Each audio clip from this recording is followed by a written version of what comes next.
AMD has made some of the most beloved graphics cards in history. They've also made some of the worst. They've beaten NVIDIA, embarrassed themselves, come back from the dead, and done it all over again. And through all of it, they've managed to confuse absolutely everyone with their naming scheme. So today we're fixing that. Every AMD graphics card, every era, every architecture, explained. The ATI Era. Before AMD ever put their name on a graphics card, there was ATI, a Canadian company that spent the late 90s and early 2000s doing one thing, making NVIDIA's life difficult. ATI built a reputation for punching above their weight, prioritizing image quality, and naming their cards like they were government documents. Then in 2006, AMD wrote a $5.4 billion check and bought the whole operation. Overnight, AMD went from CPU company to full platform player. But inheriting a graphics division and actually running one are two very different things.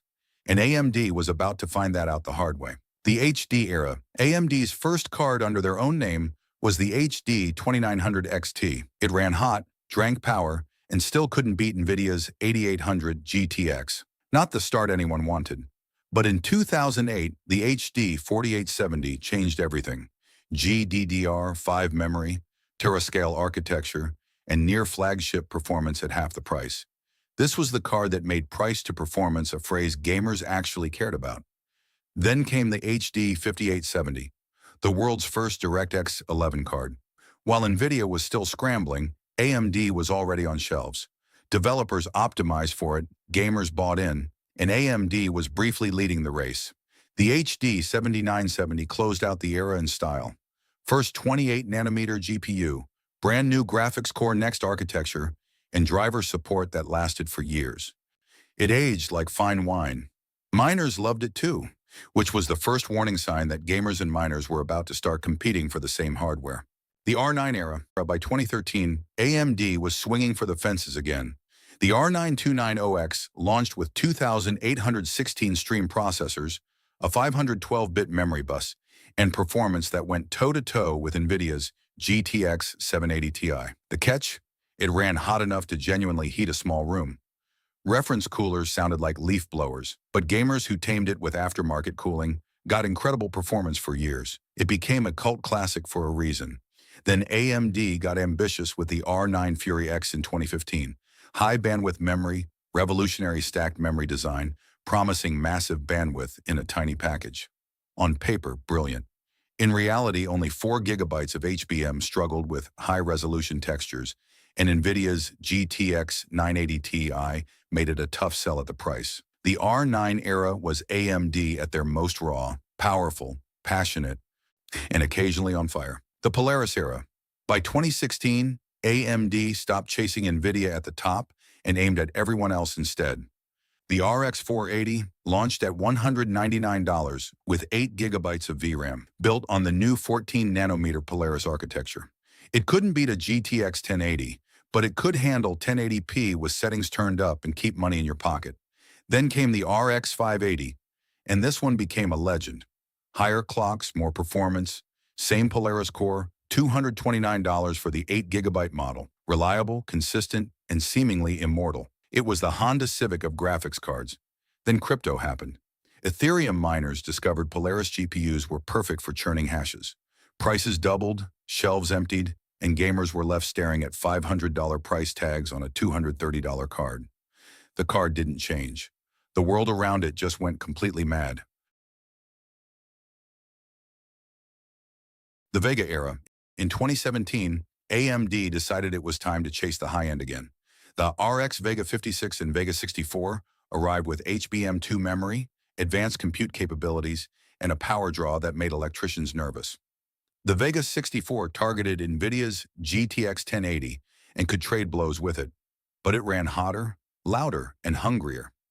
Reference coolers turned every gaming session into a wind tunnel experiment.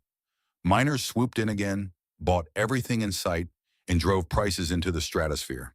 For professional workloads and compute tasks, Vega was genuinely impressive. For gaming, the value just wasn't there. It wasn't a bad architecture. It was just high maintenance. And at that price, gamers expected something a little easier to live with. The RDNA Era. In 2019, AMD came back with a completely clean slate. RDNA was a brand new architecture built from the ground up on 7-nanometer technology, cooler, quieter, and more efficient than anything AMD had built before. The RX 5700 XT carried the first generation. At $399, it went straight at NVIDIA's RTX 2060 Super and won. Strong 1440p performance and a power draw that wouldn't make your PSU nervous. AMD had finally figured out efficiency. Then RDNA 2 arrived and AMD got serious. Hardware ray tracing, infinity cache, and smart access memory all in one generation. The infinity cache was the clever one. Instead of expensive memory bandwidth, AMD stuffed up to 128 megabytes of cache directly on the chip. The RX 6600 XT owned 1080p, while the 6700 XT owned 1440p. The 6800 XT went straight at NVIDIA's RTX 3080 and kept up, often at a lower price. AMD also launched FSR, an upscaling technology that worked on almost any GPU, including NVIDIA cards. Not as sharp as DLSS at launch, but the openness of it was a statement. AMD was playing a longer game. The RDNA 3 era. RDNA 3 arrived in late 2022, and AMD came in with a new trick: chiplets. Instead of one massive die, they split the GPU into a graphics compute die and separate memory cache dies, borrowing the same idea that made their Ryzen CPUs so successful. The RX 7600 handled 1080p at a price most gamers could stomach. The 7700 XT and 7800 XT became the sweet spot of the lineup. Strong 1440p performance, reasonable pricing, and finally some thermal maturity. The 7900 XT and 7900 XTX sat at the top, delivering genuine 4K performance with 24 gigabytes of VRAM on the XTX. Ray tracing improved around 30% over RDNA 2, though NVIDIA still held the crown there. FSR 3 arrived with frame generation, AMD's direct answer to DLSS 3. And for the first time, AMD users could generate extra frames on the fly without paying NVIDIA prices. The gap between Team Red and Team Green was finally, genuinely closing. The RDNA 4 era, and now we're here. The RX 9000 series launched in 2025, and AMD made a decision that surprised everyone. No flagship. Instead of chasing NVIDIA at the ultra-expensive top end, they went after the mainstream. Smart, affordable, and powerful enough to make most gamers very happy. The RX 9060 XT handles 1080p and pushes into 1440p territory with ease. The RX 9070 is the sweet spot, built for high refresh 1440p with ray tracing fully enabled, and FSR4 making everything look sharper than ever. The 9070 XT steps it up further, trading blows with NVIDIA's RTX 5070 Ti at a fraction of the asking price. An RDNA 4 also brought a completely redesigned ray tracing engine, third-generation accelerators that finally make AMD a legitimate ray tracing option. The AI acceleration improvements mean FSR4 is the best AMD upscaling has ever looked. After years of playing catch-up, AMD isn't just competitive anymore. They're setting the terms.